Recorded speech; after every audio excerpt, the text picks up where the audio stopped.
So guys, first నేను bowl పెట్టుకున్నాను. Oil వేసిన తర్వాత కొంచెం పచ్చిమిరపప్పు, కొంచెం ఆవాలు, కొంచెం జీలకర్ర, ఓకే, అండ్ కరివేపాకు.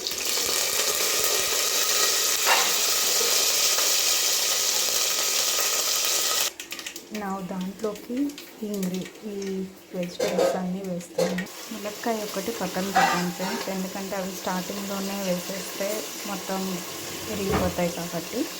సో నా దీంట్లో కొంచెం పసుపు వేస్తున్నా. ఇది ఎప్పుడైనా కొంచెం పసుపు ఆయిల్లో మగ్గితే టేస్ట్ చాలా బాగుంటుంది. ఒకసారి తిప్పుకోండి. తిప్పుకున్న తర్వాత మూత వేద్దాం. అయితే అవి మగ్గేటప్పుడు మీరు కంపల్సరీ సాల్ట్ మర్చిపోకండి ఫ్రెండ్స్. ఇప్పుడు టమాటా కొంచెం చిటికిన తర్వాత ములక్కాయలు కూడా వేసుకోండి. మధ్య మధ్యలో కొంచెం అడుగు పట్టకుండా చూసుకుంటూ తిప్పుకోండి ఫ్రెండ్స్. అడుగు పట్టాక మాడితే ఎంతైనా టేస్ట్ బాగోదు.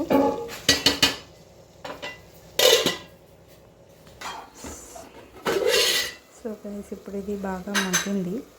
సో నేను ఈ క్యారెట్ అండ్ రాడిష్ ఉడకబెట్టింది దీంట్లో వేస్తాను.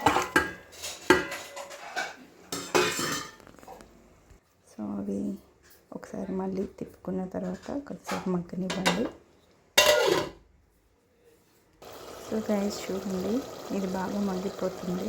నా సొరకాయ కూడా బాగా ఉడికింది కాబట్టి పప్పు వేసేద్దాం, ఉడికించుకున్న పప్పు. ఇదిగోండి గైస్, నేను పప్పులో కొంచెం పసుపు అండ్ కొంచెం నూనె వేసి ఉడకబెట్టుకున్న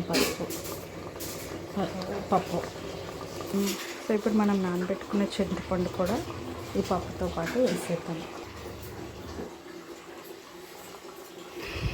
సో దీన్ని తిప్పుతున్నాం గైస్.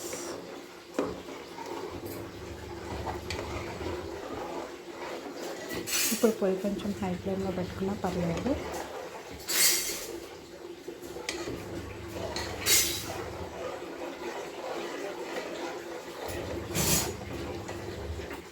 ఈలోపు సైడ్లో నేను కొంచెం పోపు చేస్తున్నాను గైస్. ఇంగువ వేస్తున్నాను. ఒక పక్క పోపు రెడీగా పెట్టుకున్నాను ఫ్రెండ్స్. ఇప్పుడు ఈ మరుగుతున్న పప్పులో నేను చేసుకున్న జీలకర్ర వెల్లుల్లి మసాలా వేస్తున్నాను. ఉప్పు కూడా చెక్ చేసుకోండి ఫ్రెండ్స్. చూడండి, ఆల్సమ్ ఉంది. సాంబార్ స్మెల్ అయితే చాలా బాగుంది. దీన్ని కాసేపు బాగా మరగనిద్దాం. మీకు చింతపండు అనేది పులుపు వాసన పోయే వరకు మరిగించుకోవాలి. మీకు పులుపు వాసన అర్థమైపోతుంది ఫ్రెండ్స్. మరుగుతుండగా కొంచెం కొత్తిమీర కూడా వేసుకోండి, మంచి ఫ్లేవర్ ఉంటుంది. చాలా బాగుంది టేస్ట్. మీరు పులుపు అయితే జాగ్రత్తగా చూసుకొని వేసుకోండి. ఎక్కువ కాదు, తక్కువ కాకుండా. మీకు టేస్ట్ చూస్తే అర్థమవుతుంది పులుపు ఎక్కువైనా తక్కువైనా అని.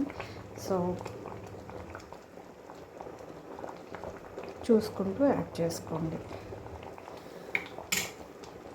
సో ఇప్పుడు నేను పోపు సెకండ్ టైం మళ్ళీ వేసుకుంటున్నాను ఫ్రెండ్స్, ఎందుకంటే ఫస్ట్లో మనం వెజిటేబుల్స్ అన్నిటినీ వేయించేటప్పుడు మనం ఇంగువ వేసుకోలేదు.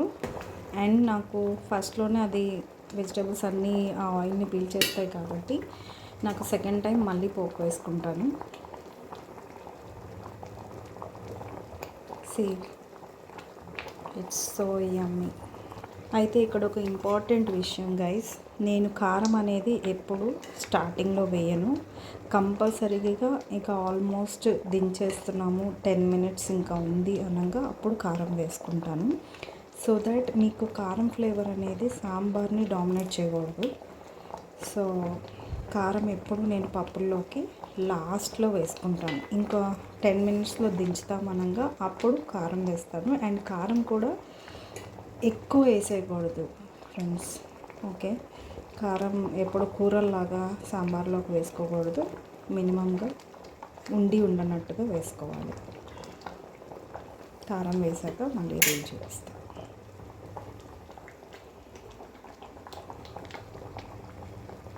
అండ్ ఈ మరుగుతున్న దాంట్లో కొంచెం బెల్లం కూడా వేసుకోండి ఫ్రెండ్స్.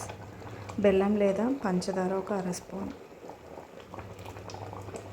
ఫ్రెండ్స్ నేను కారం కొంచెం మాత్రమే వేస్తున్నాను, ఎక్కువ వేయటం లేదు. సో ఇప్పుడు కారం వేసిన తర్వాత ఒక 10 minutes మరగనిద్దాం friends. Finally sambar is done guys, enjoy. ఇక్కడ ఒకటి గుర్తుపెట్టుకోండి, బాగా సాంబార్ని మరగతీసి చేయకండి ఫ్రెండ్స్. ఎక్కువసేపు మరిగితే దాని కలర్ పోతుంది, దాని టేస్ట్ పోతుంది. మనం ఎంతవరకు మరిగించుకోవాలో అంతవరకు మరిగించుకొని తీసేయాలి.